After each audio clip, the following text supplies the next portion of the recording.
നിത്യാനന്ദമഹനൗമി സർവാനന്ദകരം പരം ഹരിനാമപ്രദം ദേവം അവധൂത ശിരോമണി. നമോ മഹാവതിന്യായ കൃഷ്ണ പ്രേമപ്രദായതേ കൃഷ്ണായ കൃഷ്ണ ചൈതന്യാനാംനേ ഗൗരതിഷേ നമോ വിഷ്ണുപാദായ കൃഷ്ണപൃഷ്ഠായ ഭൂതലേ ശ്രീമതേ ഭക്തിവേദാന്ത സ്വാമിൻ നിധി നാമിനി. നമസ്തേ സരസ്വതീ ദേവി ഗൗരവാണി പ്രചാരിണേ വിശേഷാശൂന്യവാദി പാശ്ചാത്യ ദേശധാരിണി. ജയ ശ്രീകൃഷ്ണ ചൈതന്യ പ്രഭു നിത്യാനന്ദ ശ്രീ അദ്വൈത ഗദാധര ശ്രീവാസാദി ഗൗരഭക്തവൃന്ദ. ഹരേ കൃഷ്ണ കൃഷ്ണ കൃഷ്ണ ഹരേ ഹരേ ഹരേ രാമ രാമ രാമ ഹരേ ഹരേ. ഗുരുവേ ഗൗരചന്ദ്രായ രാധികായ താതയേ കൃഷ്ണായ കൃഷ്ണഭക്തായ തദ്ഭക്തായ നമോ നമഃ. श्री प्रभुपाद की जय, गुरु महाराज की निताय गुरु प्रमानंदे हरि को हरे कृष्ण. मदेह बंधु मत्संगिन मद्गुरु मन्महादना निष्ठारक मद्भाग्या मदानंदानमस्तुते. ഗ്രന്ഥരായ ശ്രീമദ് ഭാഗവതം की जय. അപ്പൊ നമ്മുടെ ശ്രീമദ് ഭാഗവതം 5-ാമത്തെ സ്കന്ധം എന്ന് തുടങ്ങുന്നതാണ് പുതുതായിട്ട്. ഓക്കെ, 4 സ്കന്ധങ്ങൾ നമ്മൾ പ്രഭുപാദിന്റെയും ഗുരുമരാജിന്റെ ഒക്കെ കാരുണ്യം കൊണ്ട് ചെറിയ രീതിയിൽ നമ്മൾ മനസ്സിലാക്കിയിട്ട് പോയി അല്ലെ. ഡീറ്റെയിൽ ആയിട്ട് ഭാഗവതം മനസ്സിലാക്കാൻ കുറെ സമയം വേണം. ചില പ്രഭുപാദയുടെ ഗുരുഭക്തി സിദ്ധാന്ത സരസ്വതി ഠാക്കൂർ പ്രഭുപാദ് മഹാരാജ് പറയുന്നു, ശ്രീമദ് ഭാഗവത്തിലെ ഒരു ശ്ലോകം പൂർണ്ണമായിട്ടും മനസ്സിലാക്കിക്കൊണ്ട് പഠിക്കാനായിട്ട് 1 മാസം വേണ്ടി വരുന്നു എന്ന് പറഞ്ഞു. അപ്പൊ അതിന്റെ ആ ഓരോ വാക്കുകളിലും വളരെയേറെ അർത്ഥങ്ങളൊക്കെ ഉണ്ട്. അതാണ് നമ്മുടെ ഗോസ്വാമിമാരൊക്കെ, സനാതൻ ഗോസ്വാമിയൊക്കെ ബൃഹത് ഭാഗവതാമൃതം അതിലൊക്കെ വളരെ ഡീറ്റെയിൽ ആയിട്ട് ഓരോ ശ്ലോകങ്ങളെ കുറിച്ചിട്ട് വിശദീകരിച്ചു. നമ്മൾ എന്നാല് നമുക്ക് സമയക്കുറവ് മൂലം വേണം അല്ലെ. ഭാഗവതം പറയുന്ന പോലെ പ്രായണ അല്പായുഷ സദ്യകലവശം, നമ്മളൊക്കെ അല്പായുസുകളാണ്, ബുദ്ധി കുറഞ്ഞിട്ടുള്ളവരാണ്, നിർഭാഗ്യവന്മാർ. അതൊക്കെ കൊണ്ട് തന്നെ നമ്മളെ കൊണ്ട് പറ്റുന്ന രീതിയിൽ ചെറിയ രീതിയിൽ വിവരിച്ചുകൊണ്ട് പോവുക ചെയ്തിട്ടുള്ളത് അല്ലെ. നമുക്കിന്ന് 5-ാമത്തെ സ്കന്ധം ആരംഭിക്കാം. ശ്രീമദ് ഭാഗവതം 5ാം സ്കന്ധം 1-ാം അധ്യായം ശ്ലോകം 1. അതിന്റെ മുന്നായിട്ട് അതിന്റെ സമ്മറി കൊടുത്തിട്ടുണ്ട്. ആ ഒരു അധ്യായത്തിലെ ഇതൊക്കെ കാര്യങ്ങളാണ് വിശദീകരിക്കുന്നത്. നമുക്ക് നോക്കാം.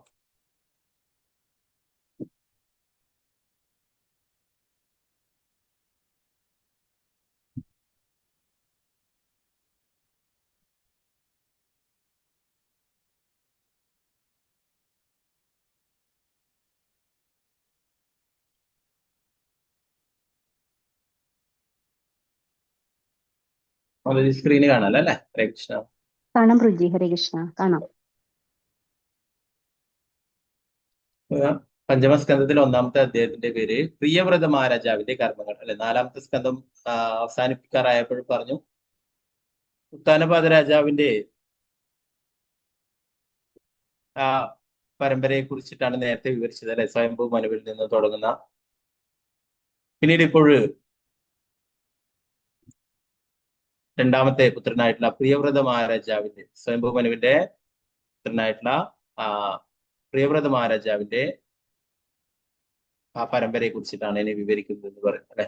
നേരത്തെ സ്വയംഭൂ മനുവിൽ നിന്നും തുടങ്ങി അത് അവസാനം പ്രാചീന വർഷിസ് അല്ലെ, പിന്നീട് പ്രജേതസ്സുകളുടെ വരെ വന്ന് നോക്കുകയുണ്ടായി. അപ്പൊ ഇനി വേറെ 2-ാമത്തെ പുത്രനായിട്ടുള്ള പ്രിയവ്രത മഹാരാജാവിന്റെ ആ പരമ്പരയെ കുറിച്ചിട്ടും അവരുടെ ആ കർമ്മങ്ങളെ കുറിച്ചിട്ടൊക്കെയാണ് വിവരിക്കുന്നത്. ഒക്കെ നമുക്ക് നോക്കാം.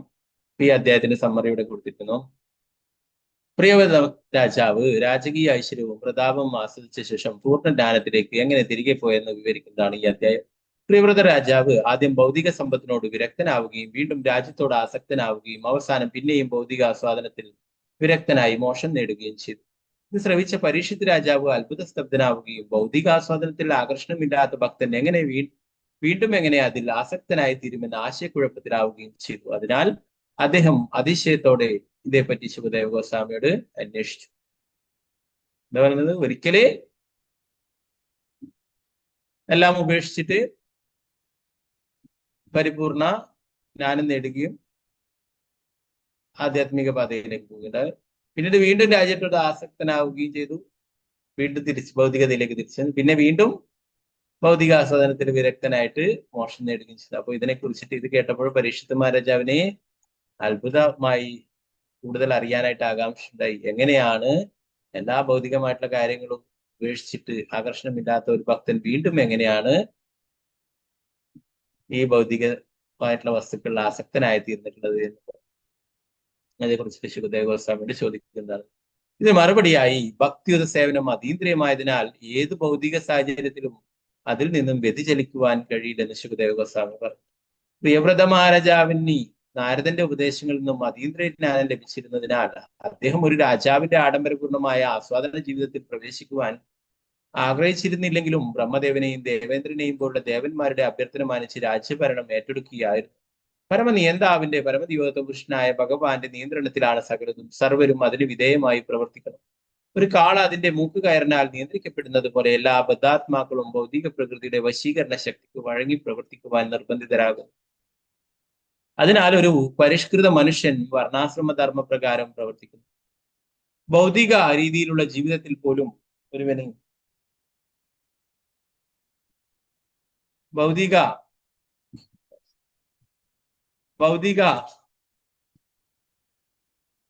രീതിയിലുള്ള ജീവിതത്തിൽ പോലും ഒരുവനെ യഥേഷ്ടം പ്രവർത്തിക്കുവാനുള്ള സ്വാതന്ത്ര്യമില്ല. പരമോന്നതനായ ഭഗവാൻ നൽകുന്ന പ്രത്യേക രീതിയിലുള്ള ഒരു ശരീരം സ്വീകരിക്കുവാൻ നിർബന്ധരാകുന്ന ഓരോരുത്തർക്കും അതിനനുസരിച്ച് വിഭിന്ന നിലവാരത്തിലുള്ള സുഖ ദുഃഖാദികൾ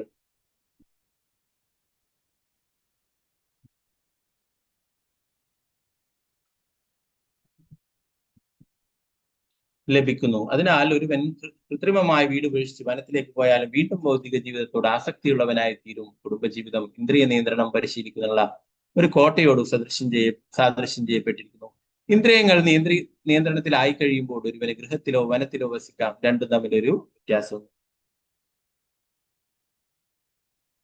പ്രിയവ്രത രാജാവ് ബ്രഹ്മദേവന്റെ ഉപദേശമനുസരിച്ച് രാജസിംഹാസനം സ്വീകരിച്ചപ്പോൾ അവന്റെ പിതാവ് മനു വനത്തിലേക്ക് പോവാൻ ഗൃഹം ഉപേക്ഷിച്ചു.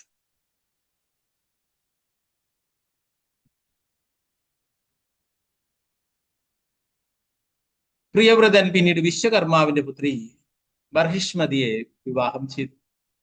ബർഹിഷ്മതിയുടെ ഗർഭപാത്രത്തിൽ അവൻ അഗ്നീന്ദ്രൻ, ഇത്മജിഹ്വൻ, യജ്ഞബാഹു, മഹാവീരൻ, ഹിരണ്യരേതാൻ, ഗ്രതപൃഷ്ടൻ, സവനൻ, മേധാതിഥി, വീതിഹോത്രൻ, കവി എന്നിങ്ങനെ 10 പുത്രന്മാരെ ജനിപ്പിച്ചു. ഊർജസ്വതി എന്നൊരു പുത്രിയും അവനുണ്ടായി.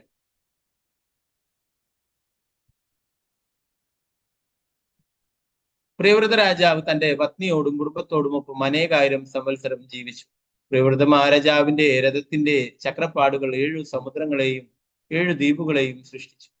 പ്രിയവ്രതന്റെ 10 പുത്രന്മാരിൽ കവി, മഹാവീരൻ, സവനൻ എന്നീ 3 പേരും ജീവിതത്തിന്റെ 4ാം ക്രമമായ സന്യാസം സ്വീകരിക്കുകയും മറ്റ് 7 പേരും 7 ദ്വീപുകളുടെ ഭരണാധികാരികളായി തീരുകയും ചെയ്തു.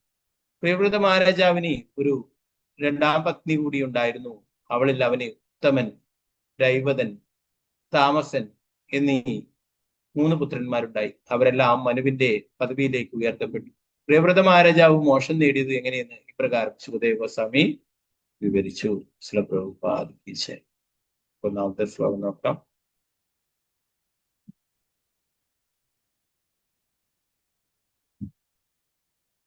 പ്രിയവ്രത മഹാരാജാവിന്റെ മക്കളെ കുറിച്ചിട്ടും അല്ലെ, അവരില് 3 പേര് സന്യാസം സ്വീകരിച്ചു. മറ്റ് 7 പേര് 7 ദ്വീപുകള് ഭരിക്കുകയുണ്ടായിരുന്നു. അതിനെ കുറിച്ചിട്ടൊക്കെയാണ് ഡീറ്റെയിൽ ആയിട്ട് ഈ അധ്യായത്തിൽ വിവരിക്കുന്നത്. ഓക്കെ, നമുക്ക് 1ാമത്തെ ശ്ലോകം നോക്കാം.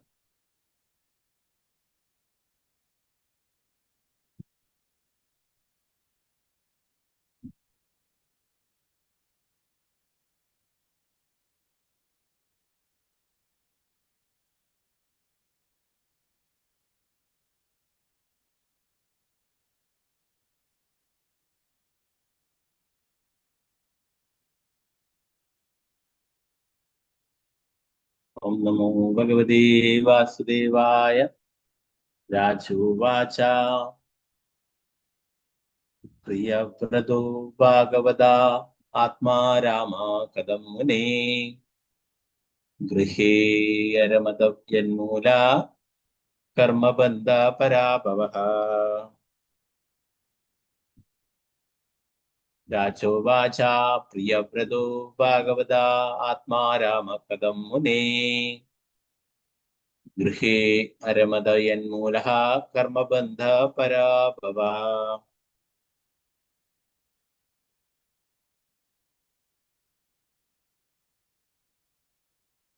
ഹരേ കൃഷ്ണ.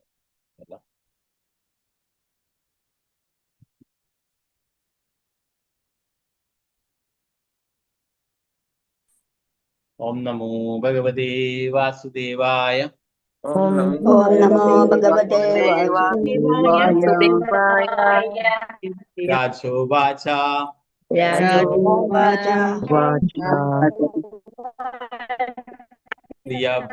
ഭാഗവത ആത്മാ രാമ കഥം മുനേ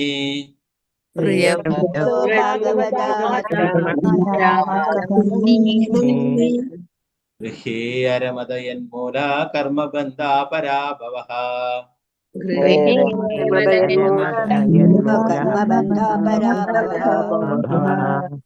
രാജോവാച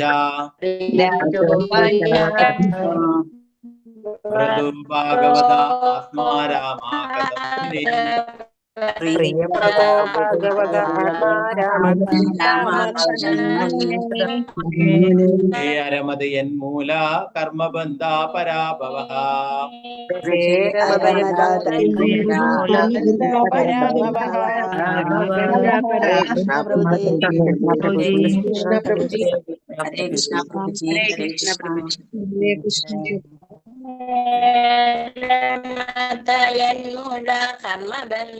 ആർക്കും നെറ്റ്വർക്കിന്റെ പ്രശ്നമുണ്ട്?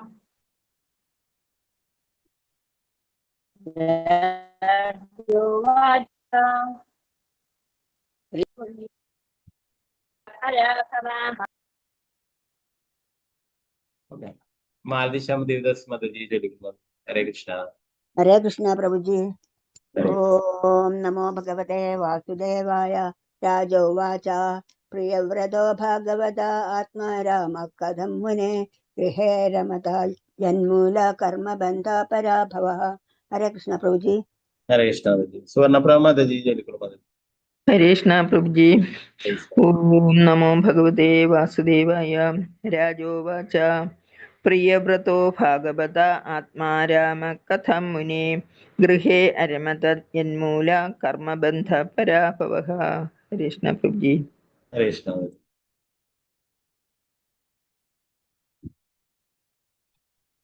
വത്സല ഷാജി മാതാജി ചൊല്ലിക്കുന്നു. ഹരേ കൃഷ്ണ. ഹരേ കൃഷ്ണ പ്രഭുജി. ചൊല്ലി. ഓം നമോ ഭഗവതേ വാസുദേവായ. രാജ ഉവാച പ്രിയവ്രതോ ഭാഗവത ആത്മാ രാമ കഥം മുനേ ഗൃഹേ അരമദയന്മൂല കർമ്മബന്ധ പരാഭവഃ. ഹരേ കൃഷ്ണ പ്രഭുജി. ഹരേ കൃഷ്ണ. മഞ്ജു മാതാജി ചൊല്ലിക്കുന്നു. ഹരേ കൃഷ്ണ പ്രഭുജി. ഹരേ കൃഷ്ണ. ഓം നമോ ഭഗവതേ വാസുദേവായ. രാജ ഉവാച പ്രിയവ്രതോ ഭാഗവത ആത്മാ രാമ കഥം മുനേ ഗൃഹേ അരമത്തെ യന്മൂല കർമ്മബന്ധ പരാഭവഃ. ഹരേ കൃഷ്ണ പ്രഭുജി. ഹരേ കൃഷ്ണ. പങ്കജാക്ഷി മാതാജി ചൊല്ലിക്കുന്നു. ഹരേ കൃഷ്ണ പ്രഭുജി. പ്രണാമം. ഹരേ കൃഷ്ണ. ഓം നമോ ഭഗവതേ വാസുദേവായ. രാജോവാച പ്രിയവ്രതോ ഭാഗവത ആത്മാ രാമ കഥം മുനേഃ ഗൃഹേ അരമത യന്മൂല കർമ്മബന്ധ പരാഭവഃ. ഹരേ കൃഷ്ണ പ്രഭുജി. ഹരേ കൃഷ്ണ. സീതാരാമനുണ്ണി മാതാജി ചൊല്ലിക്കുന്നു. ഹരേ കൃഷ്ണ പ്രഭുജി. ഹരേ കൃഷ്ണ. ഓം നമോ ഭഗവതേ വാസുദേവായ. രാജോവാച പ്രിയവ്രതോ ഭാഗവത ആത്മരാമ കഥം മുനേ ഗുഹേ രമതേ യന്മൂലഃ കർമ്മബന്ധ പരാഭവഃ. ഹരേ കൃഷ്ണ പ്രഭുജി. ഹരേ കൃഷ്ണ. നിർമ്മല മാതാജി ചൊല്ലിക്കുന്നു. ഹരേ കൃഷ്ണ പ്രഭുജി. ഹരേ കൃഷ്ണ. ഓം നമോ ഭഗവതേ വാസുദേവായ. രാജോവാച പ്രിയവ്രതോ ഭാഗവത ആത്മരാമ കഥം മുനേ ഗൃഹേ അരമത യന്മൂല കർമ്മബന്ധ പരാഭവഃ. ഹരേ കൃഷ്ണ പ്രഭുജി. ഹരേ കൃഷ്ണ. സിന്ധുസിക്ക മാതാജി ചൊല്ലിക്കുന്നു. ഹരേ കൃഷ്ണ പ്രഭുജി. പ്രണാമം. ഓം നമോ ഭഗവതേ വാസുദേവായ. രാജോവാച പ്രിയവ്രതോ ഭാഗവത ആത്മാ രാമ കഥം മുനെ ഗൃഹേ അരമദയന്മൂല കർമ്മബന്ധ പരാഭവഃ. ഹരേ കൃഷ്ണ പ്രഭുജി. ഹരേ കൃഷ്ണ. പത്മകുമാരി മാതാജി, ചെറുകുള മാതാജി. ഹരേ കൃഷ്ണ. ഹരേ കൃഷ്ണ പ്രഭുജേ. ചൊല്ലു. ഓം നമോ ഭഗവതേ വാസുദേവായ. രാജോവാച പ്രിയവ്രതോ ഭാഗവതാത്മാ രാമ കഥം മുനെ ഗൃഹേ രമതേയന്മൂല കർമ്മബന്ധ പരാഭവഃ. ഹരേ കൃഷ്ണ പ്രഭുജേ. ഹരേ കൃഷ്ണ. രാമചന്ദ്ര പ്രഭു. ഹരേ കൃഷ്ണ പ്രഭു. പ്രഭുജി. ഓം നമോ ഭഗവതേ വാസുദേവായ. രാജോവാച പ്രിയവ്രതോ ഭാഗവത ആത്മാ രാമ കഥം മുനെ ഗൃഹേ അരമദയന്മൂലഃ കർമ്മബന്ധ പരാഭവഃ. ഹരേ കൃഷ്ണ പ്രഭുജി. ഹരേ കൃഷ്ണ പ്രഭു. തനു പ്രദീപ് മാതാജി. ഹരേ കൃഷ്ണ മാതാജി. ഹരേ കൃഷ്ണ പ്രഭുജി. ചൊല്ലു. ഓം നമോ ഭഗവതേ വാസുദേവായ.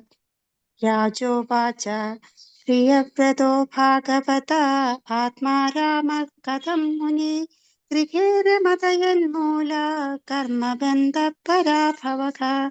ഹരേ കൃഷ്ണ പ്രഭുജി. ഹരേ കൃഷ്ണ. ശാരദാ ശുഭാസന ദേവദാസ് മാതാജി. ചൊല്ലു. ഹരേ കൃഷ്ണ പ്രഭുജി. ഹരേ കൃഷ്ണ. ഓം നമോ ഭഗവതേ വാസുദേവായ. രാജോവാച പ്രിയവ്രതോ ഭാഗവത ആത്മരാമ കഥം മുനെ ഗൃഹേ അരമദയന്മൂലഃ കർമ്മബന്ധ പരാഭവഃ. ഹരേ കൃഷ്ണ. ഹരേ കൃഷ്ണ. വത്സലായ മാതാജി. ചൊല്ലു. ഹരേ കൃഷ്ണ പ്രഭുജി. ഓം നമോ ഭഗവതേ വാസുദേവായ. രാജോ ഉവാച പ്രിയവ്രതോ ഭാഗവത ആത്മാ രാമ കഥം മുനെ ഗൃഹേ രമദായന്മൂല കർമ്മബന്ധ പരാഭവഃ. ഹരേ കൃഷ്ണ പ്രഭുജി. ഹരേ കൃഷ്ണ. തങ്കമണി മാതാജി. ഹരേ കൃഷ്ണ പ്രഭുജി. ഹരേ കൃഷ്ണ. ഓം നമോ ഭഗവതേ വാസുദേവായ. രാജോവാച പ്രിയവ്രതോ ഭാഗവത ആത്മരാമ കഥം മുനെ ഗൃഹേ അരമദയന്മൂല കർമ്മബന്ധ പരാഭവഃ. ഹരേ കൃഷ്ണ. ഹരേ. ശാരദജി നമ്പൂതിരി മാതാജി. ഹരേ കൃഷ്ണ മാതാജി. ഹരേ കൃഷ്ണ പ്രഭുജി. ചൊല്ലു. ഹരേ കൃഷ്ണ. ഓം നമോ ഭഗവതേ വാസുദേവായ. രാജോവാച പ്രിയവ്രതോ ഭാഗവത ആത്മാ രാമ കഥം മുനെ ഗൃഹേ രമദയന്മൂല കർമ്മബന്ധ പരാഭവഃ. ഹരേ കൃഷ്ണ പ്രഭുജി. ഹരേ കൃഷ്ണ. ഭാരതി അമ്മ മാതാജി. ചൊല്ലു.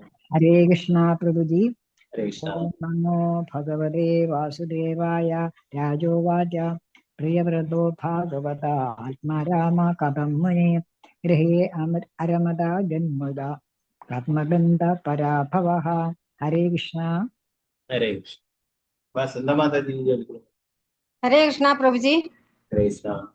ഓം നമോ ഭഗവതേ വാസുദേവായ. രാജോവാച പ്രിയവ്രതോ ഭാഗവത ആത്മാ രാമ കഥം മുനെ ഗൃഹേ രമദയന്മൂല കർമ്മബന്ധ പരാഭവഃ. ഹരേ കൃഷ്ണ പ്രഭുജി. ഹരേ കൃഷ്ണ. ശോഭ മാതാജി. ചൊല്ലു. ഹരേ കൃഷ്ണ. ഹരേ കൃഷ്ണ. ഓം നമോ ഭഗവതേ വാസുദേവായ. രാജോവാച പ്രിയവ്രതോ ഭാഗവത ആത്മാ രാമ കഥം മുനെ ഗൃഹേ അരമദയന്മൂല കർമ്മബന്ധ പരാഭവഃ. ഹരേ കൃഷ്ണ പ്രഭുജി. ഹരേ കൃഷ്ണ. ഉഷാ മാതാജി. ചൊല്ലു. ഹരേ കൃഷ്ണ പ്രഭുജി. ഹരേ കൃഷ്ണ.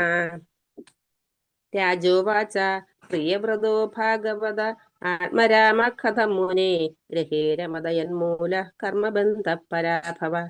ഹരേ കൃഷ്ണ പ്രഭുജി. ഹരേ കൃഷ്ണ. ദേവദാസ് മാതാജി. ഹരേ കൃഷ്ണ മാതാജി. ചൊല്ലു. ഹരേ കൃഷ്ണ പ്രഭുജി. ഓം നമോ ഭഗവതേ വാസുദേവായ. രാജോവാച പ്രിയവ്രതോ ഭാഗവത ആത്മാ രാമ കഥം മുനെ ഗൃഹേ രമദയന്മൂല കർമ്മബന്ധ പരാഭവഃ. ഹരേ കൃഷ്ണ. ഹരേ കൃഷ്ണ. രമണി മാതാജി. ചൊല്ലു.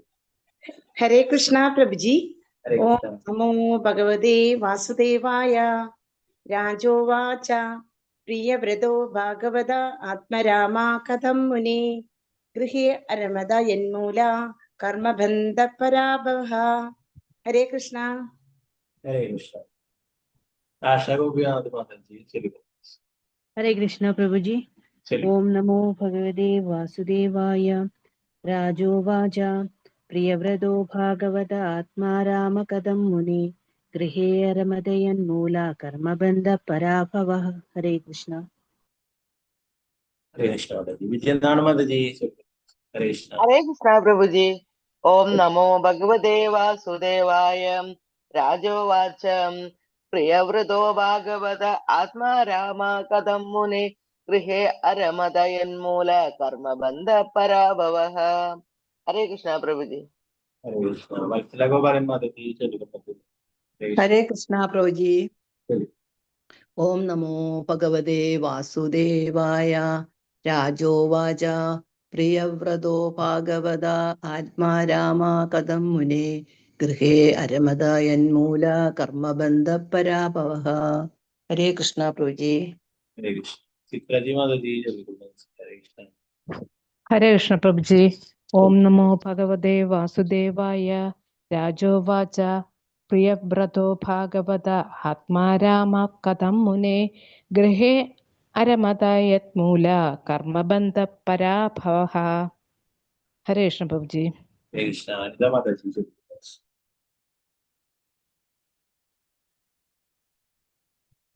हरे कृष्ण प्रभु जी। ओम नमो भगवते वासुदेवाय।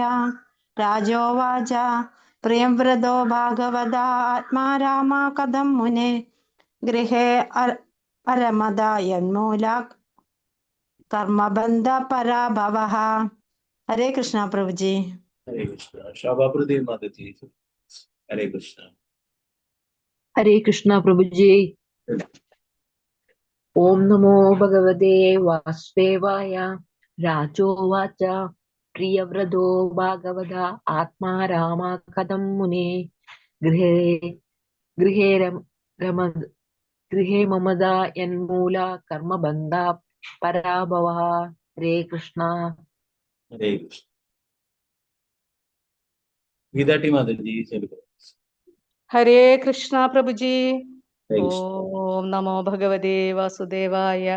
राजोवाच प्रियव्रतो भागवत आत्मा राम कथं मुने गृहे रमदयन्मूल कर्मबन्ध पराभवः। हरे कृष्ण प्रभु जी। हरे कृष्ण। अनंतर कृष्ण देवदास माताजी। हरे कृष्ण। हरे कृष्ण प्रभु जी। ओम नमो भगवते वासुदेवाय। राजोवाच प्रियव्रतो भागवत आत्मा रामः कथं मुने गृहे रमदयन्मूलः कर्मबन्धः पराभवः। हरे कृष्ण प्रभु जी। हरे कृष्ण। सुजय जी माताजी। हरे कृष्ण। हरे कृष्ण प्रभु जी। ओम नमो भगवते वासुदेवाय। राजोवाच प्रियव्रतो भागवत आत्मा रामः कथं मुने गृहे रमदयन्मूलः कर्मबन्धः पराभवः। हरे कृष्ण प्रभु जी। हरे कृष्ण. ഓക്കെ, നമുക്ക് ഇതിന്റെ പ്രധാന പദാർത്ഥങ്ങൾ നോക്കാം.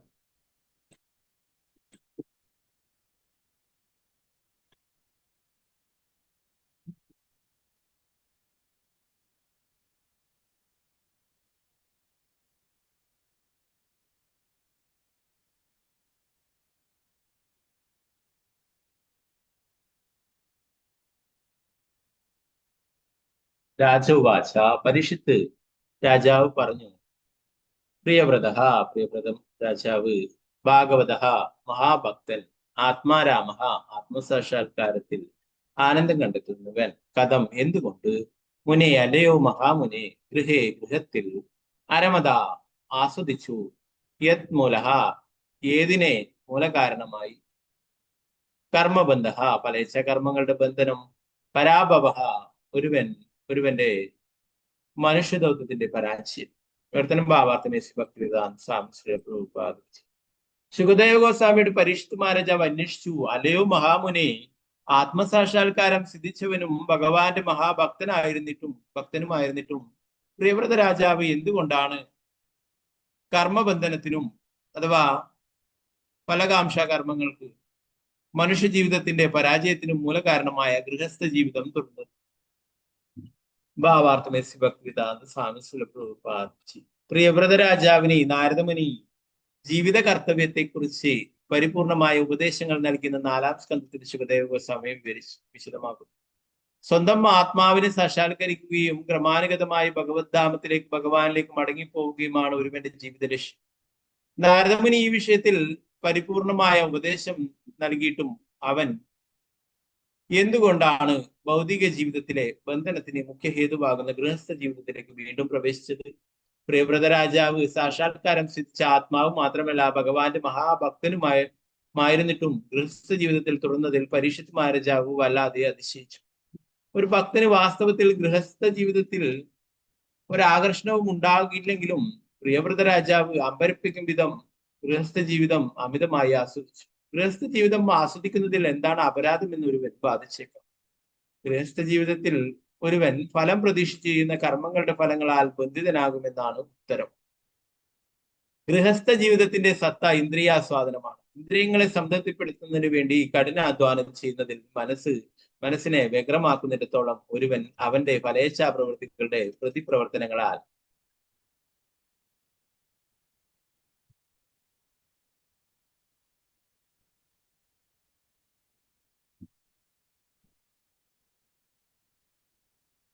ബന്ധിതനായിരിക്കും. ആത്മസാക്ഷാത്കാരം സംബന്ധിച്ച ഈ അജ്ഞതയാണ് മനുഷ്യ ജീവിതത്തിന്റെ ഏറ്റവും വലിയ പരാജയം. ഫലപ്രതീക്ഷ പ്രവൃത്തികളുടെ കെട്ടുപാടുകളിൽ നിന്നും വിടുതൽ നേടാൻ പ്രത്യേകം ഉദ്ദേശിക്കപ്പെട്ടിട്ടുള്ളതാണ് മനുഷ്യരൂപത്തിലുള്ള ജീവിതം.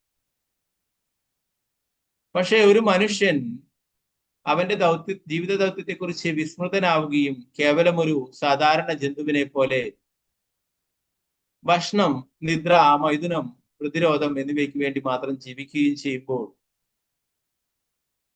അവന് ഭൗതികാസ്തിത്വത്തിലെ ബദ്ധജീവിതം നിർബന്ധമായും തുടരണം. അത്തരമൊരു ജീവിതം സ്വരൂപ വിസ്മൃതി, ഒരാളുടെ യഥാർത്ഥത്തിലുള്ള വ്യവസ്ഥാപിത പദവിയുടെ മറവി എന്ന് വിളിക്കപ്പെടും.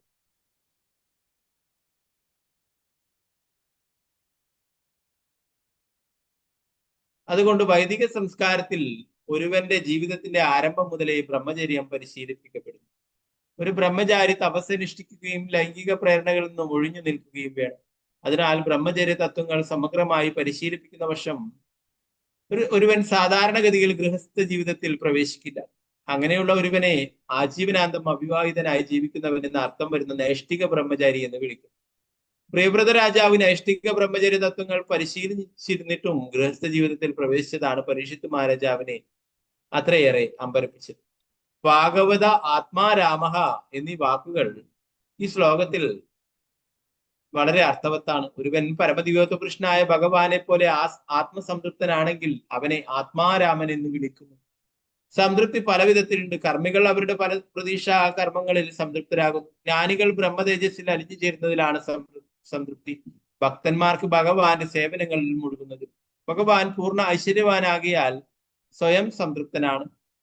അദ്ദേഹത്തിന്റെ സേവനത്തിലൂടെ സംതൃപ്തരാകുന്നവർ ഭാഗവത ആത്മാരാമന്മാരും. മനുഷ്യാണാം സഹസ്രേഷു, ആയിരക്കണക്കിന് വ്യക്തികളിൽ ഒരുവൻ മോചനത്തിന് ഉദ്യമിച്ചേക്കാം. മോചനത്തിന് വേണ്ടി യത്നിക്കുന്നവരിൽ തന്നെ ഒരുവന് ഭൗതികാസ്തിന്റെ ഉത്കണ്ഠകളിൽ നിന്നും വിടുതൽ നേടാനും ആത്മസംതൃപ്തനാകാനും കഴിഞ്ഞെന്നും വരാം. ആ സംതൃപ്തി പോലും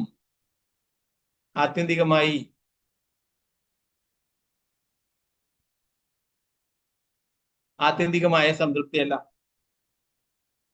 അതുകൊണ്ട് പരീക്ഷിത് മഹാരാജാവ് അന്വേഷിച്ചു, അത്യുന്നത വിധാനത്തിൽ പൂർണ്ണ സംതൃപ്തനായ ഒരുവൻ എങ്ങനെ കുടുംബജീവിതത്തിൽ സംതൃപ്തനാകാൻ കഴിയും? ഈ ശ്ലോകത്തിലെ പരാഭവ എന്ന വാക്കും വളരെ അർത്ഥവത്താണ്. ഒരു വ്യക്തി കുടുംബജീവിതത്തിൽ സംതൃപ്തനാകുമ്പോൾ സ്വയം നശിക്കുകയാണ്. കാരണം അവൻ അപ്പോൾ ഭഗവാനുമായുള്ള അവന്റെ ബന്ധം മറന്നു കഴിഞ്ഞു. ഗൃഹസ്ഥ ജീവിതത്തിലെ കർമ്മങ്ങൾ ഒരാളെ എങ്ങനെ അധികം ബന്ധനങ്ങളിൽ കുരുക്കുന്നുവെന്ന് പ്രഹ്ലാദ് മഹാരാജാവ് വിവരിക്കും. ആത്മപാദം ഗൃഹമന്ദകൂപഹ, ഗൃഹസ്ഥ ജീവിതം ഒരു ഇരുണ്ട പൊട്ടക്കിണറിന് സമാനമാണ്. ആ കിണറ്റിൽ പതിക്കുന്ന ഒരുവന്റെ ആധ്യാത്മിക മരണം ഉറപ്പാണ്. പ്രിയവ്രത രാജാവിന് കുടുംബജീവിതത്തിനുള്ളിലും എങ്ങനെ മോചിതനായ പരമഹംസനായി തുടരാൻ കഴിഞ്ഞുവെന്ന് അടുത്ത ശ്ലോകത്തിൽ വരും. പ്രഭുപാദ് की जय. രണ്ടാമത്തെ ശ്ലോകം.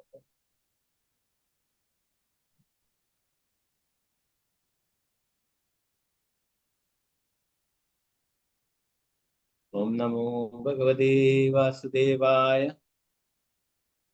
നനൂനം മുക്തസംഗാനാം ദാദൃശാനാം ദിജർഷഭാ ഗൃഹേഷു വിനിവേശായാം പുംസാം ഭവിതുമർഹതി. നനൂനം മുക്തസംഗാനാം ദാദൃശാനാം ദിജർഷഭാ ഗൃഹേഷു വിനിവേശായം പുംസാം ഭവിതുമർഹതി. ഹരേ കൃഷ്ണ. നേരത്തെ ചൊല്ലാൻ ബാക്കിയുള്ള ആരെങ്കിലും ഉണ്ടെങ്കിൽ ചൊല്ലാം.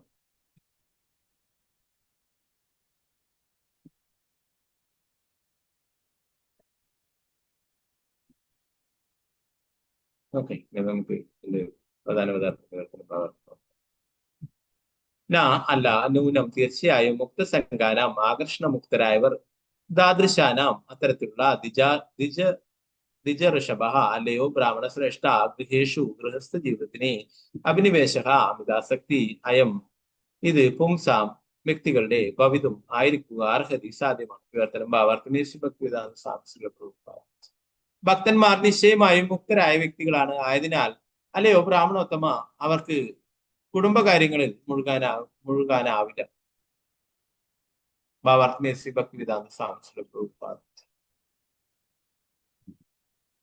ഒരുവന് ഭക്തിയുത സേവന നിർവഹണത്തിലൂടെ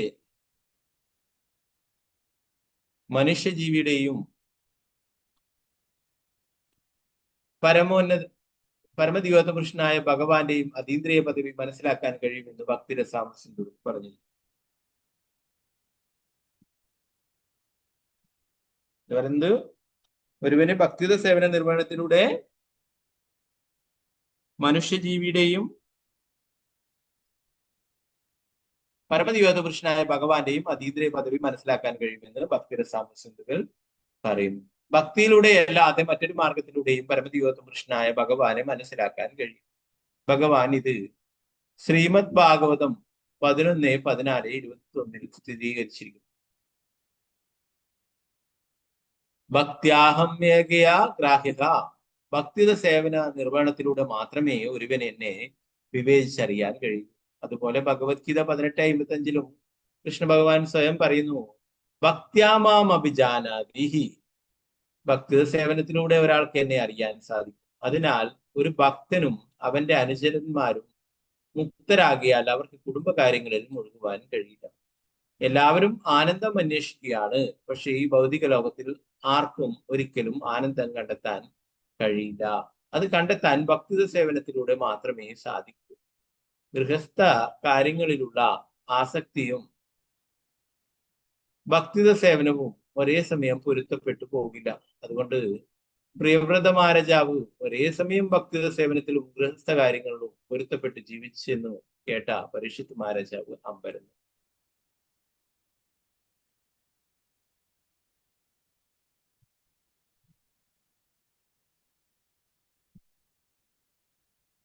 നാരായണ നമസ്കൃത്യ നരം ചൈവ നരോത്തമം ദേവീം സരസ്വതി വ്യാസം തതോ ജയമുദ്രേ.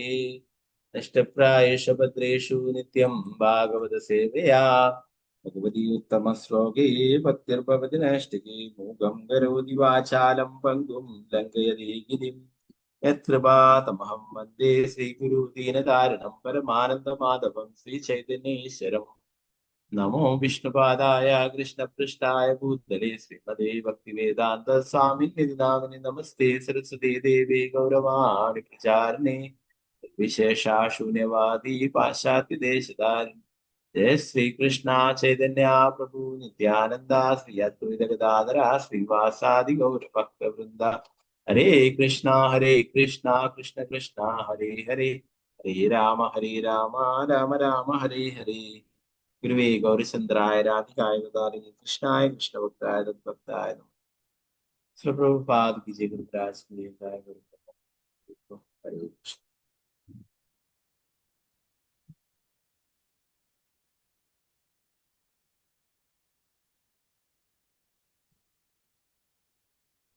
ഓക്കെ, അപ്പൊ നേരത്തെ 4-ാം സ്കന്ധം അവസാനിപ്പിക്കാറായപ്പോൾ പറയുകയുണ്ടായി അല്ലെ. അടുത്തതായിട്ട് ഇനി പ്രിയവ്രത മഹാരാജാവിന്റെ കർമ്മങ്ങളെ കുറിച്ചിട്ടാണ് പറയുന്നത്. അതായത് തന്നെ നാരദമുനി പ്രിയവ്രത രാജാവ് നാരദമുനിയെ കണ്ടുമുട്ടുകയും അല്ലെ നാരദമുനിയിൽ നിന്നും ആത്മസാക്ഷാത്കാരത്തിന് ഉതകുന്ന നിർദ്ദേശങ്ങളൊക്കെ ലഭിക്കുകയും ചെയ്തു എന്ന് പറഞ്ഞു അല്ലെ.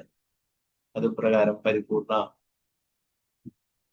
ജ്ഞാനം നേടുകയും ഭഗവാന്റെ ഭക്തി സേവനത്തിൽ ഏർപ്പെടുകയൊക്കെ ചെയ്തു എന്ന് അല്ലെ. ഇപ്പൊ ഇവിടെ പരീക്ഷിത് മഹാരാജാവ് ചോദിക്കുന്നത്, അല്ലയോ മഹാമുനെ, ശിവദേവ ഗോസ്വാമിയുടെ പരീക്ഷിത് മഹാരാജാവ് അന്വേഷിച്ചു, അല്ലയോ മഹാമുനി, ആത്മസാക്ഷാത്കാരം സിദ്ധിച്ചവരും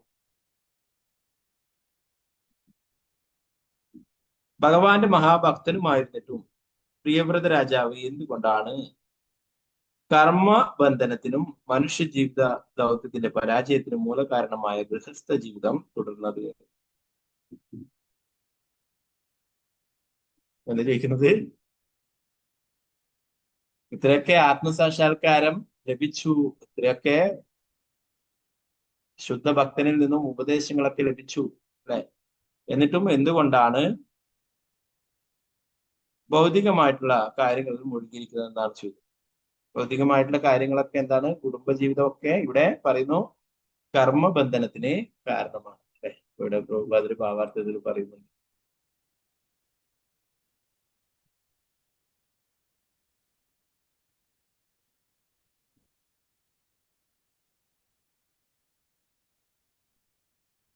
ഒരു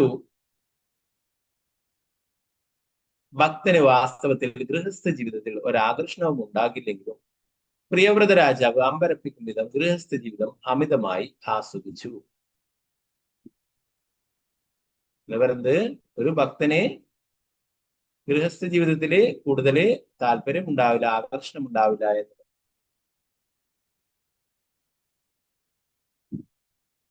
എങ്കിലും ഇവിടെ പ്രിയവ്രത രാജാവ് ഗൃഹസ്ഥ ജീവിതം അമിതമായിട്ട് ആസ്വദിച്ചു. അത് കേട്ടിട്ടുള്ള പരീക്ഷിത് മഹാരാജാവിനെ അമ്പരപ്പുളവാക്കി കൂടുതൽ അറിയാനായിട്ട് ആകാംക്ഷ. പരീക്ഷിത് മഹാരാജാവിന് ഇങ്ങനെ ആകാംക്ഷയുള്ളത് കൊണ്ടാണ് നമുക്ക് ശ്രീമദ് ഭാഗവതം പഠിക്കാനായിട്ട് സാധിക്കുന്നത്. ഓരോ കാര്യങ്ങളെ കുറിച്ചും കൂടുതൽ അറിയാനായിട്ട് പരീക്ഷിത് മഹാരാജാവ് ആഗ്രഹിച്ചു അല്ലെ. ആ ഭഗവാന്റെ ശുദ്ധഭക്തൻ ആഗ്രഹിച്ചത് പ്രകാരം ശുകദേവ ഗോസ്വാമി നേരത്തെ നമ്മൾ പറഞ്ഞല്ലേ, ശുക എന്നുള്ളത് ഭഗവാന്റെ ഗോലോക വൃന്ദാവനത്തുള്ള തത്വയാണ് അല്ലെ. ശുക എന്നുള്ള തത്വയാണ്. അപ്പോ ആ ശുകദേവ ഗോസ്വാമി അപ്പോ നേരത്തെ പറഞ്ഞല്ലേ, ശുകദേവ ഗോസ്വാമിക്ക് എല്ലാ കാര്യങ്ങളെ കുറിച്ചും അറിയാം. കൂടുതൽ വിവരിച്ചു കൊടുക്കുകയുണ്ടായിരുന്നു. അതായത് നമ്മൾ ദശമസ്കന്ധത്തെ കുറിച്ചൊക്കെ പറയുമ്പോൾ പറഞ്ഞു അല്ലെ, പരീക്ഷിത് മഹാരാജാവ് ഭഗവാന്റെ ലീലകള് ഓരോന്നും കൂടുതൽ അറിയാനായിട്ട് ആഗ്രഹിച്ചത് പ്രകാരം വിവരിച്ച് ഇത്രയും വലിയ ഒരു സ്കന്ധമായിട്ട് മാറുകയുണ്ടായി. മറ്റുള്ള സ്കന്ധങ്ങളിലൊക്കെ 19 അധ്യായം 12 അധ്യായം അല്ലെ, അങ്ങനെ കുറച്ചേ ഉള്ളൂ. 31 അധ്യായം നമ്മളിപ്പോ 4-ാം സ്കന്ധം പൂർത്തിയാക്കുന്ന 31 അധ്യായം അല്ലെ. ദശമസ്കന്ധം 90ഓളം അധ്യായങ്ങൾ. ഇത് ഭഗവാന്റെ സത്കഥകൾ കേൾക്കുവാനായിട്ട് കൂടുതൽ അറിയാനായിട്ട് ആഗ്രഹിക്കും. അത് പ്രകാരം ശിവദേവ ഗോസ്വാമി അപ്പോ ഇവിടെ ശിവദേവ ഗോസ്വാമിയോട് ഇങ്ങനെയുള്ള കാര്യങ്ങളൊക്കെ എന്തുകൊണ്ട് സംഭവിച്ചു എന്ന് ചോദിക്കും. ഇതൊക്കെ ഉപദേശങ്ങൾ ലഭിച്ചിട്ടും എന്തുകൊണ്ട് ഗൃഹസ്ഥ ജീവിതം ആസ്വദിക്കുന്നുണ്ടായി? പ്രഭുപാദരുടെ പറയുന്നു, പലരും ചോദിച്ചേക്കാം ഗൃഹസ്ഥ ജീവിതം ആസ്വദിക്കുന്നതിൽ എന്താണ് അപരാധമെന്ന് ഒരുവൻ വാദിച്ചേക്കും. ഗൃഹസ്ഥ ജീവിതത്തിൽ ഒരുവൻ ഫലം പ്രതീക്ഷിച്ച് ചെയ്യുന്ന കർമ്മങ്ങളുടെ ഫലങ്ങളാൽ ബന്ധിതനാകുമെന്നാണ് ഉത്തരം. എന്ന് പറയുന്നത് ഗൃഹസ്ഥ ജീവിതത്തിൽ ഒരുവൻ ഫലം പ്രതീക്ഷിച്ച് ചെയ്യുന്ന കർമ്മങ്ങളുടെ ഫലങ്ങളാൽ ബന്ധിതനാകുമെന്നാണ് ഉത്തരം.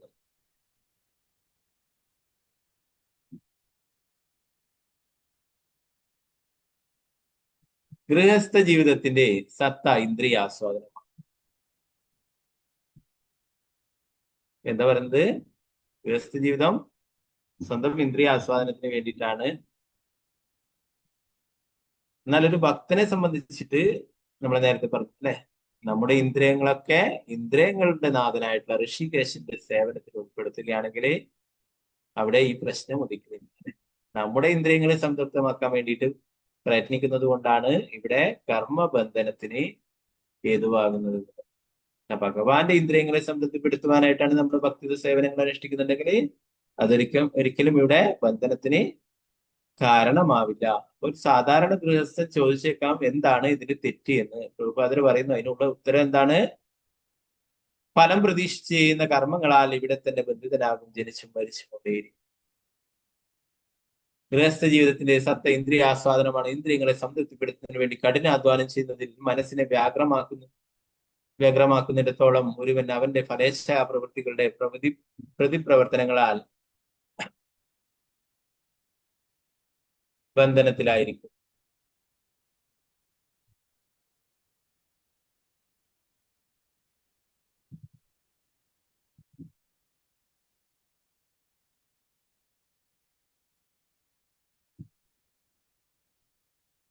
ആത്മസാക്ഷാത്കാരം സംബന്ധിച്ച് ഈ അജ്ഞതയാണ് മനുഷ്യ ജീവിതത്തിന്റെ ഏറ്റവും വലിയ പരാജയം.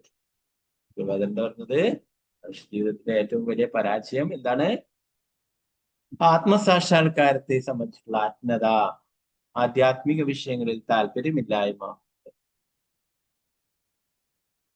കലിയുഗത്തിൽ ഓരോ ദിവസങ്ങള് കൂടിക്കൂടി വരുന്നതിനനുസരിച്ചിട്ട് കാണാം പലതരത്തിലും ആൾക്കാർ ജീവിതത്തിൽ പരാജയപ്പെട്ടിട്ട് ആത്മഹത്യകൾ ചെയ്യുന്നു, പലതരത്തിലുള്ള കുറ്റകൃത്യങ്ങൾ ചെയ്യുന്നു, അല്ലെ? പലതരത്തിലുള്ള അങ്ങനെയുള്ള കാര്യങ്ങളാണ് നടന്നുകൊണ്ടേയിരിക്കുന്നത്. ഇതെന്തുകൊണ്ടാണ്? അവർക്ക് ആത്മീയ ജ്ഞാനം ഇല്ലാത്തത് കൊണ്ടാണ്, അല്ലെ? അവര് ശരീരമാണെന്നുള്ള ധാരണയിൽ ജീവിക്കുന്നത്. ഈ ശരീരം ഇല്ലാതാക്കിയാല് എല്ലാ പ്രശ്നങ്ങളും തീർന്നതെന്നാണ് അവര് തെറ്റായി ധരിച്ചിരിക്കുന്നത്. എന്നാൽ കൂടുതൽ പ്രശ്നങ്ങളിലേക്ക് പോവുക മാത്രമേ ഉള്ളൂ, അല്ലെ? ശരീരം ഇല്ലാതാക്കുന്നതോടുകൂടി കൂടുതൽ പ്രശ്നങ്ങളിലേക്ക്.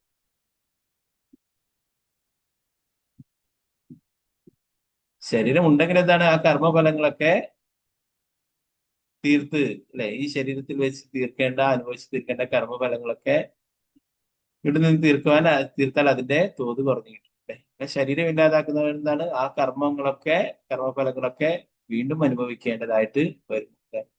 കൂടുതൽ എന്താ പറയാ, മോശപ്പെട്ട അവസ്ഥയിലേക്ക് പോവുകയും ചെയ്യും. അപ്പോ ഭൗതിക പ്രകൃതി അങ്ങനെ സ്വന്തം ഇഷ്ടത്തിന് അങ്ങനെ ഒരു ആത്മാവിന് വസിക്കാൻ ശരീരം ഇല്ലാതെ ആക്കുമ്പോൾ അതിനുള്ള ശിക്ഷ ലഭിക്കുന്നതായിട്ടുണ്ട്. പിന്നീട് ശരീരമില്ലാത്ത അവസ്ഥയിൽ ജീവിക്കേണ്ടതായിട്ട് വരും. പിന്നീട് മൃഗജന്മങ്ങളിലേക്ക് പോകുമെന്നാണ്. ശ്രേഷ്ഠമായിട്ടുള്ള മനുഷ്യജന്മം പാഴാക്കി കളഞ്ഞു കഴിഞ്ഞാല്, അത് ഇല്ലാതാക്കി കഴിഞ്ഞാല് പിന്നീട് മൃഗങ്ങളുടെ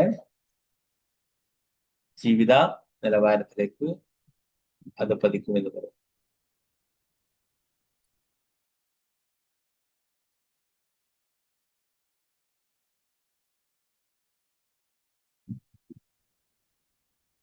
അപ്പോ ഇത് എന്താണ്? ആൾക്കാർക്ക് ഇതിനെക്കുറിച്ച് ജ്ഞാനമില്ലാത്തത് കൊണ്ടാണ്, ആത്മീയ ജ്ഞാനമില്ലാത്തത് കൊണ്ടാണ്.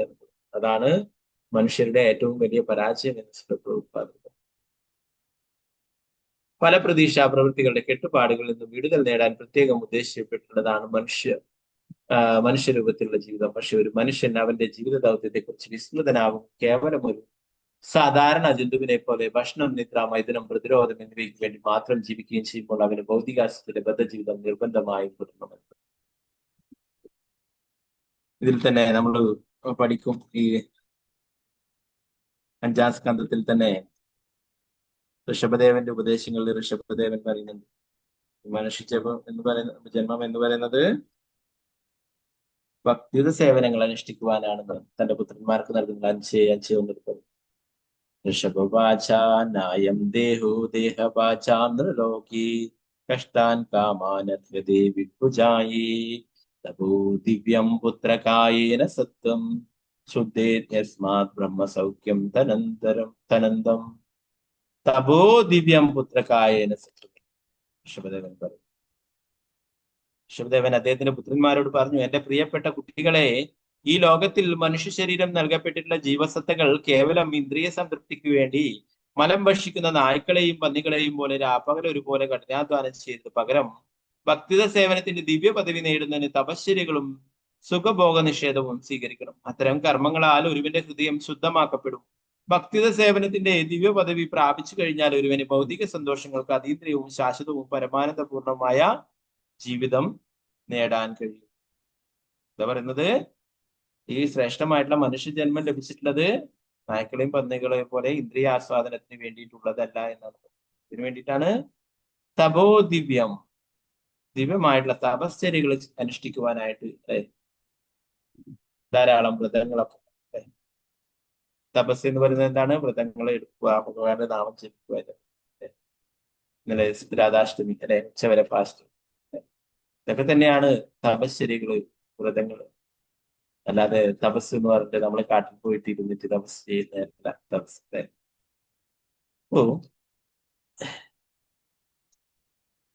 അതുകൊണ്ട് പ്രഭുപാദർ അതിന്റെ ഭാവാർത്ഥം പറഞ്ഞു. ഈ ശ്ലോകത്തിൽ ഋഷഭദേവൻ അദ്ദേഹത്തിന്റെ പുത്രന്മാരോട് ജീവിതത്തിന്റെ പ്രാധാന്യത്തെ പറ്റി സംസാരിക്കുന്നു. ദേഹഭാഗ് എന്ന പദം ഭൗതിക ശരീരം സ്വീകരിക്കുന്ന ഒരുവനെയാണ് പ്രതിപാദിക്കുന്നത്. പക്ഷെ മനുഷ്യ ശരീരം ലഭിക്കുന്ന വ്യക്തി മൃഗങ്ങളുടെ നിന്ന് വ്യത്യസ്തമായ രീതിയിൽ പ്രവർത്തിക്കണം. നായ്ക്കളെയും പന്നികളെയും പോലുള്ള മൃഗങ്ങൾ മലം ഭക്ഷിച്ച് ഇന്ദ്രിയ സംതൃപ്തി നേടുന്നു. മനുഷ്യജീവികൾ പകൽ മുഴുവൻ കഠിനാധ്വാനം ചെയ്ത ശേഷം രാത്രിയിൽ ഭക്ഷണം, പാനം, മൈഥുനം, നിദ്ര എന്നിവകളുടെ ആസ്വാദനം നേടാൻ ശ്രമിക്കുന്നു. അതേസമയം തന്നെ അവർക്ക് സ്വയം പ്രതിരോധിക്കുകയും വേണം. എന്തു തന്നെയായാലും ഇത് മനുഷ്യ സംസ്കാരമല്ല.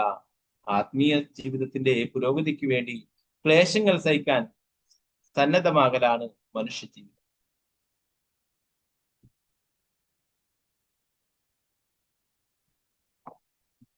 മൃഗങ്ങളുടെയും ചെടികളുടെയും ജീവിതത്തിലും തീർച്ചയായും ക്ലേശങ്ങളുണ്ട്. അവയുടെ കഴിഞ്ഞ കാല ചെയ്തികളുടെ ഫലമാണവ. മനുഷ്യജീവികളെ എന്തായാലും വിശുദ്ധമായ ജീവിതം നേടുന്നതിനായി തപസ്സുകളുടെയും സന്യാസത്തിന്റെയും കഠിനനിഷ്ഠകളുടെയും രൂപങ്ങളിൽ ക്ലേശങ്ങൾ സഹിക്കാൻ സന്നദ്ധരാകണം.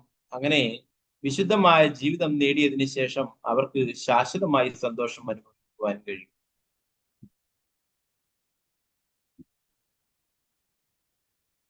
എന്തു തന്നെയായാലും എല്ലാ ജീവസത്തുക്കളും സന്തോഷം അനുഭവിക്കുവാൻ ആഗ്രഹിക്കുന്നുണ്ട്. പക്ഷേ ഭൗതിക ശരീരമാകുന്ന കൂട്ടിലടക്കപ്പെട്ട് കഴിയുന്നിടത്തോളം അവർക്ക് പല വിധത്തിലുള്ള ദുരിതങ്ങൾ സഹിക്കേണ്ടി വരും. മനുഷ്യരൂപത്തിലുള്ള ശരീരത്തിൽ ഒരു ഉന്നത ബോധമുണ്ട്. ശാശ്വതമായ സന്തോഷം നേടുന്നതിനും ഭഗവാനിലേക്ക് മടങ്ങിപ്പോകുന്നതിനും നാം ഉന്നതരുടെ ഉപദേശങ്ങൾ അനുസരിച്ച് പ്രവർത്തിക്കണം. എന്താ പറയുന്നത്? മൃഗങ്ങളിൽ നിന്നൊക്കെ വ്യത്യസ്തമായിട്ട് മനുഷ്യരുടെ അവബോധം ഉയർന്ന തലത്തിലുള്ളതാണ് എന്ന്. ആഹാരം, നിദ്ര, ഭയം, മൈഥുനം ഇത് മൃഗങ്ങൾ ചെയ്യുന്നുണ്ട്. മനുഷ്യർക്ക് മൃഗങ്ങളെക്കാളും ഉയർന്ന തലത്തിലുള്ള അവബോധമാണ്. അതുകൊണ്ട് തന്നെ അവര് മഹാത്മാക്കളുടെ ഉപദേശങ്ങൾ അനുസരിച്ചിട്ട്, നിർദ്ദേശങ്ങൾ അനുസരിച്ചിട്ട് ഭക്തിയുത സേവനങ്ങള് അനുഷ്ഠിക്കണം.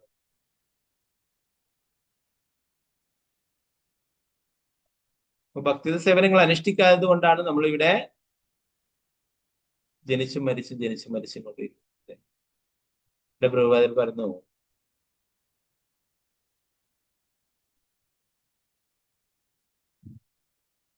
കേവലം ഒരു സാധാരണ ജന്തുവിനെ പോലെ ഭക്ഷണം, നിദ്ര, മൈഥുനം, പ്രതിരോധം എന്നിവയ്ക്ക് വേണ്ടി മാത്രം ജീവിക്കുകയും ചെയ്യുമ്പോൾ അവന് ഭൗതിക സ്ഥലബദ്ധ ജീവിതം നിർബന്ധമായി തുടരണം. അത്തരമൊരു ജീവിതം സ്വരൂപ വിസ്മൃതി, ഒരാളുടെ യഥാർത്ഥത്തിലുള്ള വ്യവസ്ഥാപിത പദവിയുടെ മറവി എന്ന് വിളിക്കും.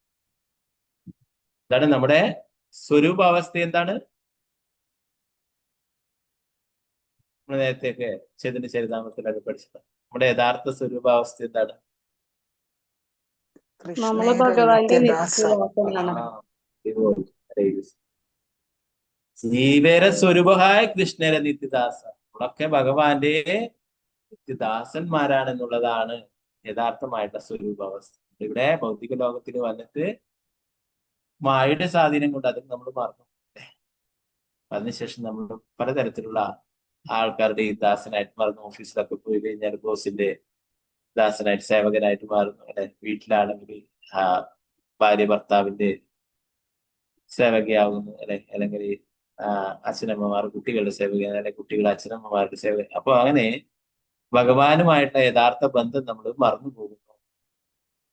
അല്ലെ, അതുകൊണ്ടാണ് നമ്മൾ ഇവിടെ കഷ്ടപ്പെടുന്നത്. പ്രഭുപാദർ പറഞ്ഞു, ഇവിടെ പറയുന്നു, വെറും മൃഗങ്ങളെ പോലെ ആഹാരം, നിദ്ര, ഭയം, മൈഥുനം ഇത് മാത്രം ജീവിക്കുമ്പോഴെന്താണ് അവരിവിടെ തന്നെ ഭൗതിക ബന്ധനത്തില് അകപ്പെടുമെന്ന് പറയുന്നു.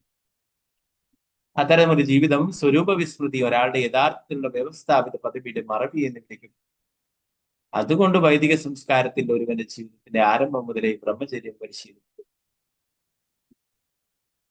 ഒരു ബ്രഹ്മചാരി തപസ്സനുഷ്ഠിക്കുകയും ലൈംഗിക പ്രേരണകളിൽ നിന്നും ഒഴിഞ്ഞു നിൽക്കുകയും വേണം. അതിനാൽ ബ്രഹ്മചര്യ തത്വങ്ങൾ സമഗ്രമായി പരിശീലിപ്പിക്കുന്ന വർഷം ഒരുവൻ സാധാരണ ഗൃഹസ്ഥ ജീവിതത്തിൽ പ്രവേശിക്കും.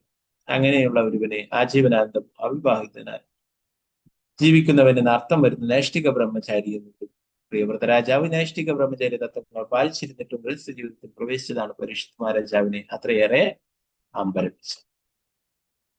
4 ആശ്രമങ്ങളാണ് അല്ലെ? ബ്രഹ്മചര്യം, ഗൃഹസ്ഥ, വാനപ്രസ്ഥം, സന്യാസം. യഥാർത്ഥത്തിൽ ഒരു ഉപദേശങ്ങൾ ലഭിച്ചിട്ട്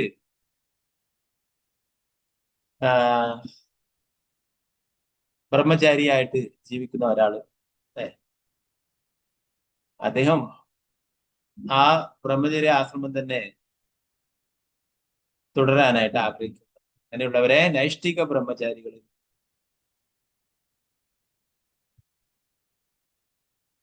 അല്ല, ഗൃഹസ്ഥ ജീവിതത്തിനോട് താല്പര്യമുള്ളവർ ഗൃഹസ്ഥന്മാരായിട്ട് ജീവിക്കും. ഇതിലേറ്റവും നല്ലതെന്ന് പറയുന്നത് നൈഷ്ഠിക ബ്രഹ്മചാരിയായിട്ട്. ചില ആൾക്കാരൊക്കെ, നമ്മുടെ സുഹൃത്തുക്കളൊക്കെ ഉണ്ട്, ചില ആൾക്കാരൊക്കെ അവര് ശിഷ്യാഗുരുക്കന്മാരൊക്കെ കാണുമ്പോൾ പറയുന്നു, നിങ്ങളെ കുറച്ച് മുന്നേ കണ്ടുപോയിട്ടുണ്ടെങ്കിൽ ഞാൻ രക്ഷപ്പെട്ടു പോകുക എന്നൊക്കെ പറഞ്ഞു. അതാണ് വിവാഹം കഴിക്കുന്നതിന്റെ മുന്നേ കണ്ടുപോയിട്ടുണ്ടെങ്കിൽ ചിലപ്പോൾ ഞാൻ രക്ഷപ്പെട്ടു പോവുകയാണ്. ഇല്ല, അത് നമ്മുടെ എന്താ പറയാ സാധനയുടെയും മറ്റുള്ളതൊക്കെ അടിസ്ഥാനപ്പെടുത്തിയിട്ടാണ് അല്ലെ?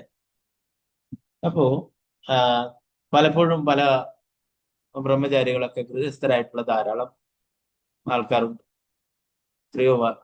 അത്രയും സീരിയസ് ആയിട്ട് ബ്രഹ്മചര്യമൊക്കെ അനുഷ്ഠിച്ച് പിന്നീട് ഗൃഹസ്ഥരായിട്ടുള്ള ആൾക്കാർ ധാരാളം പേര്. ഇപ്പൊ ഗൃഹസ്ഥരാകുന്നത് തെറ്റില്ല. എന്നാൽ ഗൃഹസ്ഥ ജീവിതത്തിൽ എന്തായിരിക്കണം? ഭഗവാനെ മുൻനിർത്തിക്കൊണ്ടായിരിക്കണം ഗൃഹസ്ഥാശ്രമം. ബ്രഹ്മചര്യ ആശ്രമം പോലെ തന്നെ ഗൃഹസ്ഥ ആശ്രമമാണ്. അപ്പോ ഭഗവാന്റെ ഭക്തി സേവനങ്ങൾ അനുഷ്ഠിച്ചുകൊണ്ട് ഭഗവാനെ മുൻനിർത്തിക്കൊണ്ട് ജീവിക്കാം അല്ലെ? അതില് തെറ്റില്ല. എന്നാൽ ഭഗവാനെ മറന്ന് ജീവിക്കുന്നതാണ് ഇവിടെ ബന്ധനത്തിന് പ്രധാന കാരണം. ഗൃഹമേധികളായി ഞാനെന്നും എന്റേതും എന്നുള്ള ആ ഒരു ചിന്തയില് എനിക്ക് ആസ്വദിക്കുവാനായിട്ടുള്ളതാണ് ഇതൊക്കെ ഭൗതികമായിട്ടുള്ള എല്ലാം എന്ന് കരുതിക്കൊണ്ട് ജീവിക്കുന്നതിനാണ് ഇവിടെ ബന്ധനത്തിന് കാരണമായിട്ട് പറയുന്നത്. 4 ആശ്രമങ്ങളുണ്ട്. അതില് ശാസ്ത്രപ്രകാരം പറയുന്നത് ഒരാൾക്ക് ബ്രഹ്മചാരിയായിട്ട് ജീവിതം ആരംഭിക്കുകയും ഒരു 20 വയസ്സിനൊക്കെ ശേഷം അദ്ദേഹത്തിന് വേണമെങ്കിൽ ഗൃഹസ്ഥ ജീവിതത്തിലേക്ക് കടക്കാം.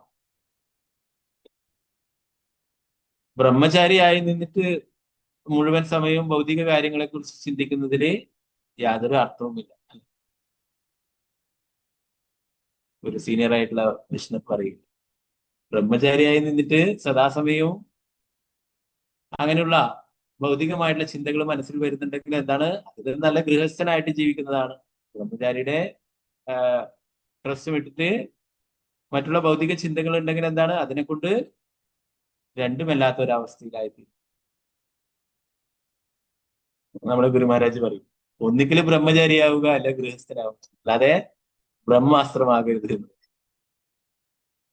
അപ്പോ അത് തിരഞ്ഞെടുക്കുവാനുള്ള സാധ്യതയുണ്ട് അല്ലെ? പക്ഷെ എന്നാൽ ഗൃഹസ്ഥ ജീവിതം തിരഞ്ഞെടുത്താലും അത് എന്തിനു വേണ്ടിയിട്ടായിരിക്കണം? ഭക്തിയുത സേവനങ്ങൾ ഒരുമിച്ച് ഭക്തിയുത സേവനങ്ങൾ അനുഷ്ഠിക്കാനായിട്ടായിരിക്കും. മാതാപിതാക്കളും കുട്ടികളും ഒക്കെ ഒരുമിച്ച് ഭഗവാന്റെ സേവനങ്ങൾ ചെയ്ത് മുന്നോട്ട് പോകാനായിരിക്കും. അല്ലെങ്കിൽ എന്താണ്? അത് ഗൃഹമേധിയുടെ ജീവിതമാണ്. സ്വന്തം സന്തോഷത്തിന് വേണ്ടി മാത്രം അമിതമായിട്ട് പ്രാധാന്യം നൽകും. അതാണ് ഇവിടെ ബന്ധനത്തിന് കാരണമാകുന്നത്. അപ്പൊ അങ്ങനെ ഗൃഹസ്ഥ ജീവിതം തിരഞ്ഞെടുക്കാത്തവർക്ക് എന്താണ്? നൈഷ്ഠിക ബ്രഹ്മചാരിയായിട്ട് തന്നെ തുടരാം. ഇപ്പൊ ഗൃഹസ്ഥ ജീവിതരായിട്ടുള്ളവർക്ക് അവർക്ക് എന്താണ്? 50 വയസ്സ് കഴിഞ്ഞാല് വാനപ്രസ്ഥ ആശ്രമം സ്വീകരിക്കാനായിട്ട് പറ്റും. കുട്ടികളൊക്കെ വളർന്നു വലുതായി കഴിഞ്ഞാല് വീട്ടിലെ കാര്യങ്ങളൊക്കെ കുട്ടികളെ ഏൽപ്പിക്കുകയും പിന്നീട് വാനപ്രസ്ഥ ആശ്രമം സ്വീകരിക്കുന്നു. തീർത്ഥാടന സ്ഥലങ്ങൾ സന്ദർശിക്കുകയും ഭഗവാന്റെ ശുദ്ധ ഭക്തന്മാരിൽ നിന്നും ഭഗവാനെ കുറിച്ച് കേൾക്കുകയൊക്കെ ചെയ്യും. നമ്മളിവിടെ ഭാഗവത്തിൽ മുഴുവനായിട്ട് അങ്ങനെയുള്ള ഭക്തന്മാരെയാണ് കാണുന്നത് അല്ലെ? വിതുരരായിട്ട് നമ്മൾ നേരത്തെ വിതുരനെ കുറിച്ച് പഠിച്ചു. വിതുരരെ കൊട്ടാരം പോവുകയും അവിടെ മൈത്രേയ മുനിയെ കണ്ടെത്തുകയും മൈത്രേയ മുനിയിൽ നിന്ന് ഭഗവാനെ കുറിച്ചൊക്കെ കേൾക്കുകയും ചെയ്തു അല്ലെ. അതൊക്കെ നമ്മൾ നേരത്തെ ഉള്ള ഭാഗങ്ങളിൽ പഠിച്ചു. അപ്പൊ പിന്നീട് ബ്രഹ്മചാരി, ഗൃഹസ്ഥ, വാനപ്രസ്ഥ, സന്യാസം. അവസാനമുള്ളതാണ് സന്യാസം.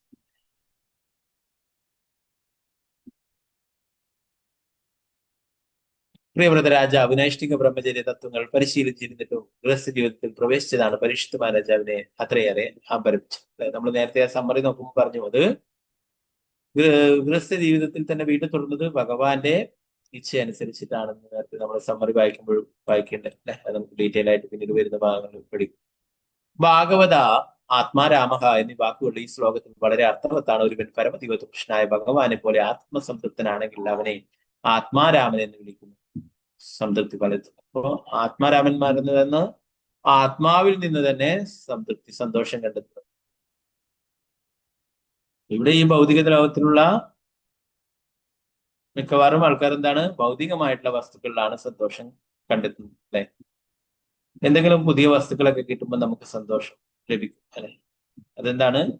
അത് നമ്മുടെ ശരീരത്തിന് ലഭിക്കുന്ന സന്തോഷമാണ്, ആത്മാവിന് ലഭിക്കുന്ന സന്തോഷമാണ് അല്ലെ. ആത്മാവിന് ലഭിക്കുന്നതാണ് യഥാർത്ഥ ആനന്ദം എന്ന് പറയുന്നത്. എങ്ങനെയാണ്? ഭക്തി സേവനങ്ങൾ അനുഷ്ഠിക്കുക, ഭഗവാനെ കുറിച്ച് ഓർക്കുക, ഭഗവാനെ സംബന്ധിച്ചുള്ള കാര്യങ്ങളൊക്കെ ചെയ്യും, ഭഗവാന്റെ കീർത്തനങ്ങൾ ചൊല്ലുമ്പോൾ മറ്റു ഭഗവാന്റെ അങ്ങനെയുള്ള ഭക്തി സേവനങ്ങൾ അനുഷ്ഠിക്കുന്നത് നമ്മുടെ ആത്മാവിന് ലഭിക്കുന്ന ആനന്ദമാണ് യഥാർത്ഥമായിട്ടുള്ള ആനന്ദം അല്ലെ. മറ്റുള്ളതൊക്കെ എന്താണ്? ഈ ശരീരത്തിന് ലഭിക്കുന്ന സന്തോഷം മാത്രമാണ്. ഇവിടെ സന്തോഷം എന്ന് പറയുന്നത് താൽക്കാലികമായിട്ടാണ്. നമുക്ക് ഓരോരോ പുതിയ വസ്തുക്കൾ, അതാണ് പറയുന്നത് ആത്മാരാമന്മാരെന്താണ്, ആത്മാവിൽ നിന്ന് തന്നെ സന്തോഷം, സ്വയം ഉള്ളിൽ നിന്നും തന്നെ സന്തോഷം. മറ്റുള്ളവർക്ക് എങ്ങനെയാണ്? ഭൗതികമായിട്ടുള്ള എന്തെങ്കിലും വസ്തുക്കളാണ് ലഭിക്കുമ്പോഴാണ് സന്തോഷം ലഭിക്കും. പുതിയ കാറ് വാങ്ങിക്കും, അല്ലെ പുതിയ മൊബൈൽ വാങ്ങിച്ചു, അല്ലെ പുതിയ ഡ്രസ്സ് വാങ്ങിച്ചു, അങ്ങനെയൊക്കെ ആകുമ്പോൾ നമുക്ക് സന്തോഷം ലഭിക്കും അല്ലെ. എന്നാൽ അത് കുറച്ച് കാലം, കാറ് വാങ്ങിച്ചത് കുറച്ച് കാറ് എന്താ ഡാമേജ് ആയി സങ്കടമായി അല്ലെ, മൊബൈല് കേട് വന്നു സങ്കടം. അപ്പൊ ഇതൊക്കെ ഭൗതിക വസ്തുക്കളെ ഡിപ്പെൻഡ് ചെയ്തിട്ടാണ് സന്തോഷം ഉണ്ടാകുന്നത്. അത് യഥാർത്ഥ സന്തോഷമല്ല, അത് ശരീരത്തിന് ലഭിക്കുന്ന സന്തോഷമാണ്. അത് വരികയും ഇല്ലാതെ വന്നതിനേക്കാളും സ്പീഡിൽ ഇല്ലാതാവുകയും ചെയ്യും അല്ലെ. അപ്പൊ അതല്ല യഥാർത്ഥമായിട്ടുള്ള സംതൃപ്തി എന്ന് പറയുന്നത്. സംതൃപ്തി പല വിധത്തിലുണ്ട്. കർമ്മികൾ അവരുടെ പല പ്രതീക്ഷാ കർമ്മങ്ങളിൽ സംതൃപ്തരാകും. ജ്ഞാനികൾ ബ്രഹ്മതേജസ്സിൽ അലിഞ്ഞു ചേരുന്നതിലാണ് സംതൃപ്തി. ഭക്തന്മാർക്ക് ഭഗവാന് സേവനങ്ങൾ മുഴുകുന്നത്. 3 തരത്തിലുള്ള ആൾക്കാർ പറയുന്നത്. കർമ്മികൾ എന്താണ്? അവര് പലതരത്തിലുള്ള പല പ്രതീക്ഷാ കർമ്മങ്ങളും ചെയ്യുന്നു അല്ലെ, അതുകൊണ്ട് സന്തോഷം ലഭിക്കും, സംതൃപ്തരാകും വിചാരിക്കും. എന്നാൽ അത് യഥാർത്ഥ സംതൃപ്തി. ജ്ഞാനികൾ ബ്രഹ്മ തേജസ്സിൽ അലിഞ്ഞു ചേരുന്നതിലാണ് സംതൃപ്തി. ജ്ഞാനികൾ എന്താണ്? ബ്രഹ്മത്തിൽ അലിഞ്ഞിട്ട് ഒന്നായി ചേരാനായിട്ട് ആഗ്രഹിക്കും അല്ലെ, അതും യഥാർത്ഥ സംതൃപ്തിയില്ല, യഥാർത്ഥമായിട്ടുള്ള വഴിയല്ല നമ്മൾ പറയുന്നത്. ഭക്തന്മാർക്ക് ഭഗവാന്റെ സേവനങ്ങൾ മുഴുകുന്നതിൽ ഭഗവാൻ പൂർണ്ണ ഐശ്വര്യവാനാകാൻ സ്വയം സംതൃപ്തനാണ്. ഭക്തന്മാർക്ക് എങ്ങനെയാണ്? ഭഗവാന്റെ സേവനങ്ങൾ ചെയ്യുന്നതിലാണ് സന്തോഷം. ഭഗവാൻ ഐശ്വര്യവാനായതുകൊണ്ട് സ്വയം സംതൃപ്തനാണെന്ന് പറയും. അദ്ദേഹത്തിന്റെ സേവനത്തിലൂടെ സംതൃപ്തരാകുന്നവർ ഭാഗവത ആത്മാരാമന്മാരും. അങ്ങനെയുള്ളവര് ഭാഗവതർ അല്ലെ, മഹാഭക്തന്മാരാണ്. അതുപോലെ ആത്മാരാമൻ, ഉള്ളിൽ നിന്ന് തന്നെ സന്തോഷം ലഭിക്കുന്നവർ, ആത്മാവിൽ നിന്ന് തന്നെ സന്തോഷം ലഭിക്കും. മനുഷ്യാണാം സഹസ്രേഷു, ആയിരക്കണക്കിന് വ്യക്തികളിൽ ഒരുവൻ മോചനത്തിന് ഉദ്യമിച്ചേക്കാം. മോചനത്തിന് വേണ്ടി യത്നിക്കുന്നവരിൽ തന്നെ ഒരുവൻ ഭൗതികാസ്തിന്റെ ഉത്കണ്ഠകളിൽ നിന്ന് വിടുത്തു നേടാനും ആത്മസംതൃപ്തനാകാനും കഴിഞ്ഞെന്നു വരാം. ആ സംതൃപ്തി പോലും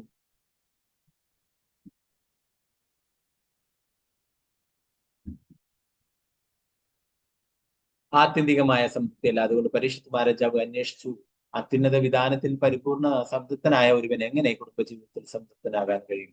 ഏറ്റവും ഉയർന്ന രീതിയിലുള്ള ആനന്ദം അനുഭവിച്ചിട്ടുള്ള ഒരു വ്യക്തിക്ക് എങ്ങനെയാണ് നിസ്സാരമായ ഈ കുടുംബജീവിതത്തിലെ സന്തോഷം അനുഭവിക്കുവാനായിട്ട് സാധിക്കുക, അല്ലെങ്കിൽ കുടുംബജീവിതത്തിൽ സംതൃപ്തനാകാൻ സാധിക്കുക എന്ന് ചോദിക്കും. ഈ ശ്ലോകത്തിലെ പരാഭവ എന്ന വാക്കും വളരെ അർത്ഥവത്താണ്. ഒരു വ്യക്തി കുടുംബജീവിതത്തിൽ സംതൃപ്തനാകുമ്പോൾ സ്വയം നശിക്കുകയാണ്. കാരണം അവൻ അപ്പോൾ ഭഗവാനുമായുള്ള അവന്റെ ബന്ധം മറന്നു കഴിഞ്ഞു.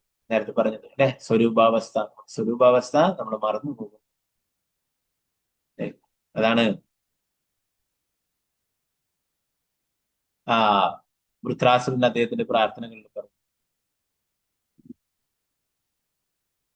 തന്റെ തന്മായാത്മാത്മജതാരദേശ് ആസക്ത ചിത്തസ്യ അനാഥ ഭൂയാത് എന്ന് പറയുന്നു. എന്താണ്? എന്റെ കുടുംബം, എന്റെ ഭാര്യ, എന്റെ കുട്ടികൾ, ഇങ്ങനെയൊക്കെ എന്റെ ഗൃഹം, ഇതൊക്കെ വിചാരിച്ചുകൊണ്ട് ഞാൻ അങ്ങനെ മറന്നുപോയി എന്ന് പറയും. അങ്ങയുടെ മായയുടെ സ്വാധീനം മൂലം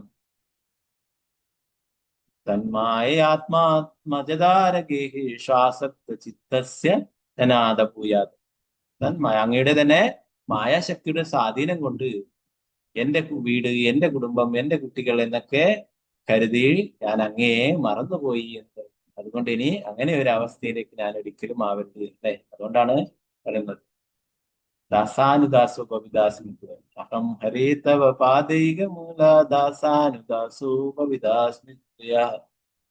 അങ്ങയുടെ ദാസന്റെ ദാസനായി തീർന്നാൽ മതി. ഇത് മാത്രമാണ് എന്റെ ആഗ്രഹം. അങ്ങയെ മറക്കുന്നതാണെങ്കിൽ മോശം പോലും ആഗ്രഹമില്ല എന്ന്. വൃത്രാസുരൻ പറയുന്നത് എന്താണ്? അങ്ങയുടെ തന്നെ മായാശക്തിയുടെ സ്വാധീനം മൂലമാണ് അല്ലെ. അപ്പോ മായാശക്തിയുടെ സ്വാധീനം മൂലമാണ് അങ്ങനെ കരുതുന്നത്, എന്റെ എന്നുള്ളത് അല്ലെ. അങ്ങനെ അങ്ങയെ മറന്നുപോയി എന്നാണ് വൃത്രാസുരൻ പറയുന്നത്. അപ്പൊ ഇവിടെ പറയുന്നത് പരാഭവ എന്ന വാക്ക് അർത്ഥവത്താണ്. ഒരു വ്യക്തി കുടുംബജീവിതത്തിൽ സംതൃപ്തനാകുമ്പോൾ സ്വയം നശിക്കുകയാണ്. കാരണം അവനപ്പോൾ ഭഗവാനുമായുള്ള അവന്റെ ബന്ധം മറന്നു കഴിഞ്ഞിരിക്കും. ഗൃഹസ്ഥ ജീവിതത്തിലെ കർമ്മങ്ങൾ ഒരാളെ എങ്ങനെ അധികം ബന്ധനങ്ങളെ കുറിക്കുന്നത് പ്രഹ്ലാദ് മഹാരാജാവ് ആത്മപാദം ഗൃഹമന്ദകൂപഹം കുബഹ. ഗൃഹസ്ഥ ജീവിതം ഒരു ഇരുണ്ട പൊട്ടക്കിണറിന് സമാനമാണ്. ആ കിണറ്റിൽ പതിക്കുന്ന ഒരുവന്റെ ആധ്യാത്മിക മരണം ഉറപ്പാണ്.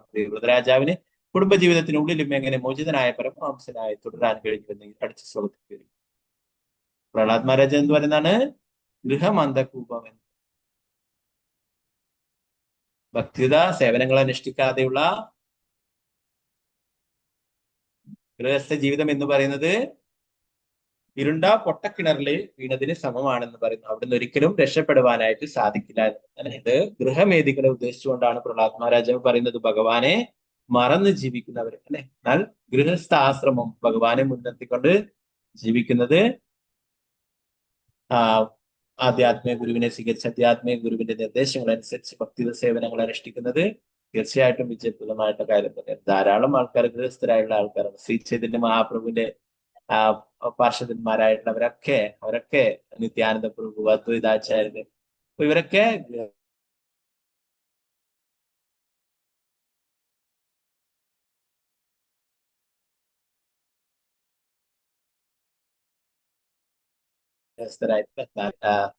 അവരൊക്കെ അവരാണ് കൃഷ്ണാബോധം പ്രചരിപ്പിക്കുവാനായിട്ട് പല സ്ഥലങ്ങളിൽ പോയിട്ട് അത് 3 കപ്പിൾസ്. അപ്പോ ഗൃഹസ്ഥ ജീവിതം തെറ്റല്ല, എന്നാൽ അത് ഭഗവാനെ മറന്നുകൊണ്ട് ആവരുത് എന്നുള്ളതാണ് ഇവിടെ പറയുന്നത്. ഇവിടെ പരീക്ഷിത് മഹാരാജാവിന് ആകാംക്ഷ എന്താണ്? പ്രിയവ്രത രാജാവ് കുടുംബജീവിതത്തിനുള്ളിലും എങ്ങനെ മോചിതനായി പരമവംശനായി തുടരാൻ കഴിഞ്ഞു എന്ന് അടുത്ത ശ്ലോകത്തിൽ. പ്രിയവ്രത രാജാവ് ഭഗവാന്റെ ഭക്തനാണ്, കുടുംബജീവിതം നയിച്ചു, എന്നാൽ അതിലും പരമവംശനായിട്ട് ഭഗവാന്റെ പരിശുദ്ധ ഭക്തനായിട്ട് തന്നെ തുടരാൻ കഴിഞ്ഞത് ഇത് അടുത്ത ശ്ലോകത്തിൽ വിവരിക്കും. ഓക്കെ, ബാക്കി ഭാഗങ്ങൾ നമുക്ക് നാളത്തെ ക്ലാസ്സിൽ നോക്കാം. ഗ്രന്ഥരായ ശ്രീമദ് ഭാഗവതം വിജയ പ്രഭുപാദ് വിജയ ഗുരു മഹാരാജ് പ്രമാണി ഹരേ കൃഷ്ണ. പിന്നെ അടുത്ത ഭാഗങ്ങൾ എന്തെങ്കിലും സംശയങ്ങൾ ഉണ്ടെങ്കിൽ എഴുതാം, ഉണ്ടെങ്കിൽ ചുരുക്കാം. 5-ാമത്തെ സ്കന്ധത്തില് ധാരാളം കാര്യങ്ങളുണ്ട്. ഋഷഭദേവന്റെ ഉപദേശങ്ങളൊക്കെ, പിന്നെ അവസാന ഭാഗങ്ങളിലൊക്കെ നരകങ്ങളെ കുറിച്ചിട്ടൊക്കെ വർണ്ണിക്കുന്നു. 28 തരത്തിലുള്ള നരകങ്ങളും അതിൽ എന്തൊക്കെ പാപങ്ങൾ ചെയ്ത എന്തൊക്കെ ശിക്ഷ ലഭിക്കും, അങ്ങനെ ധാരാളം കാര്യങ്ങളുണ്ട് 5-ാമത്തെ സ്കന്ധത്തില്. ഒക്കെ വളരെ മനോഹരമായിട്ടുള്ള ഭാഗങ്ങളാണ്. ഹരേ കൃഷ്ണ. പഞ്ചകൽപതരുപശാകൃപാസിദ്ധാനം പാവനത് വൈഷ്ണവി പൂർണ്ണ നമ. അനന്തകുടി വൈഷ്ണവരിലേക്ക് ജയ് ശ്രീ പ്രഭുപാദ് ജയ് ഗുരു മഹാരാജ് ഹരേ കൃഷ്ണ. ഹരേ കൃഷ്ണ പ്രഭുജി. ഹരേ കൃഷ്ണ. ഹരേ കൃഷ്ണ പ്രഭുജി. ഹരേ കൃഷ്ണ. 3-ാം തീയതിയാണ് ഏകാദശി. Thank you പ്രഭുജി. ഹരേ കൃഷ്ണ. 3-ാം തീയതി